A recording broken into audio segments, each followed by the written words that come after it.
अस्सलाम वालेकुम दोस्तों, अनोखी कहानियाँ 7 के नए एपिसोड में मैं आप सब दोस्तों को दिल से खुशामदीद कहता हूँ। दोस्तों, आज मैं जो कहानी सुनाने जा रहा हूँ इसका नाम है नाफरमान। ये बात चंद साल पहले की है। एक बड़े गांव में एक बड़ा घर जिसमें अम्मी अब्बू, चाचा चाची, ताया ताई और हमारे बहन भाई थे। हम सब आपस में मिलजुल के रहा करते थे, जिसमें हमारे बहन भाई जो थे, 2 बहनें 3 भाई थे। चाचा के 2 लड़के थे और ताया के 3 लड़कियां और एक लड़का था। हमारा घर इतना बड़ा था कि जैसे कोई महल हो या कोई हवेली हो। बड़ी खुशहाल अंदाज में ज़िंदगी की गुजर बसर हो रही थी। अम्मी ने मुझसे कहा, अम्मी सुनो बेटा, फरजाना आज तुम खाना पकाओगी, भिंडी गोश्त पकाना, ठीक है बेटा? फरजाना, जी अम्मी, आपने जो कहा वो सर आंखों पे हो जाएगा आपका काम। हम सब बहन भाई अम्मी अब्बू की हर बात मानते थे और हर हुक्म मानते थे। एक दिन क्या हुआ कि ताया जान के पोर्शन के साथ वाले पोर्शन में चाचा का पोर्शन था।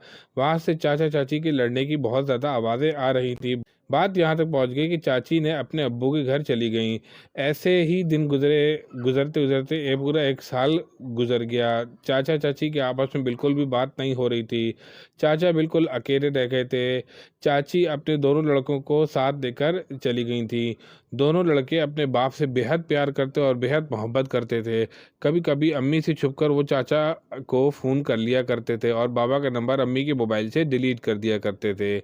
आज खाने के टेबल पे ताया ताई अम्मी अब्बू, हाँ, ये चारों आपस में सोच विचार कर रहे थे, बात कर रहे थे कि महरीन के घर वालों से बात करके उसको वापस लेके आएंगे। असल में साल भर पहले की बात कुछ यूँ थी कि खालिद, जो मेरे चाचा का नाम है, इन्होंने महरीन चाची को अपने लड़के को पढ़ाने पर बेइंतहा मारने पर उनका हाथ पकड़ लिया, जिस बिना पर चाची आपे से बाहर हो गई और अपने घर चली गई। चुनाचा अगले ही दिन अम्मी अब्बू ताया ताई ये चारों महरीन चाची के घर निकल गए। निकलने से पहले महरीन चाची के अब्बू से बात कर ली थी। थोड़ी देर बाद ये चारों चाची के घर में पहुंच गए। गेट चाची के अब्बू ने ही खोला था। इस टाइम चाची ऊपर छत के ऊपर कपड़े सुखा रही थी। सलाम दुआ के बाद अंदर बैठक में बैठे। जैसे ही चाची नीचे आई तो इनके अब्बू ने इनको बुलाया। चाची सबको देखकर हैरान रह गई थी। चुनाचा अब्बू के कहने पर आकर बैठ गई। बहुत ही बहस मुबाहिसा हुई, बहुत ही बातें हुई, तल कलामी हुई। अब बात यहाँ तक पहुंची कि इनके अब्बू ने कहा, अब्बू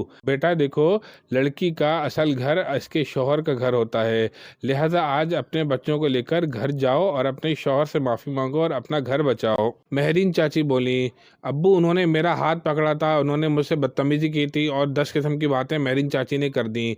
अब्बू बोले, बेटा तो क्या हुआ, तुम्हारा शौहर है, अपने बच्चों को तुम जान से मार दी थी क्या? सबको पता है कि तुम्हारा गुस्सा कितना ज़्यादा है, इसलिए अब सारी बातें भूल जाओ और घर जाओ, अपने शौहर से सुलह कर लो।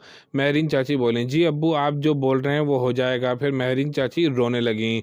अब्बू, देखो बेटा, हम सब तुमसे बहुत ज़्यादा प्यार करते हैं, इसलिए तुमको भी चाहते हैं और तुम भी प्यार का जवाब प्यार से ही दो। लिहाजा थोड़ी देर बाद चाची, अम्मी अब्बू और ताया ताई और उनके चाचा के दोनों बच्चे घर वापस आ गए। बच्चों को चाची ने बाहर खेलने के लिए भेज दिया और उसके बाद फिर चाचा से खुल के माफ़ी मांगी और रोई धोई।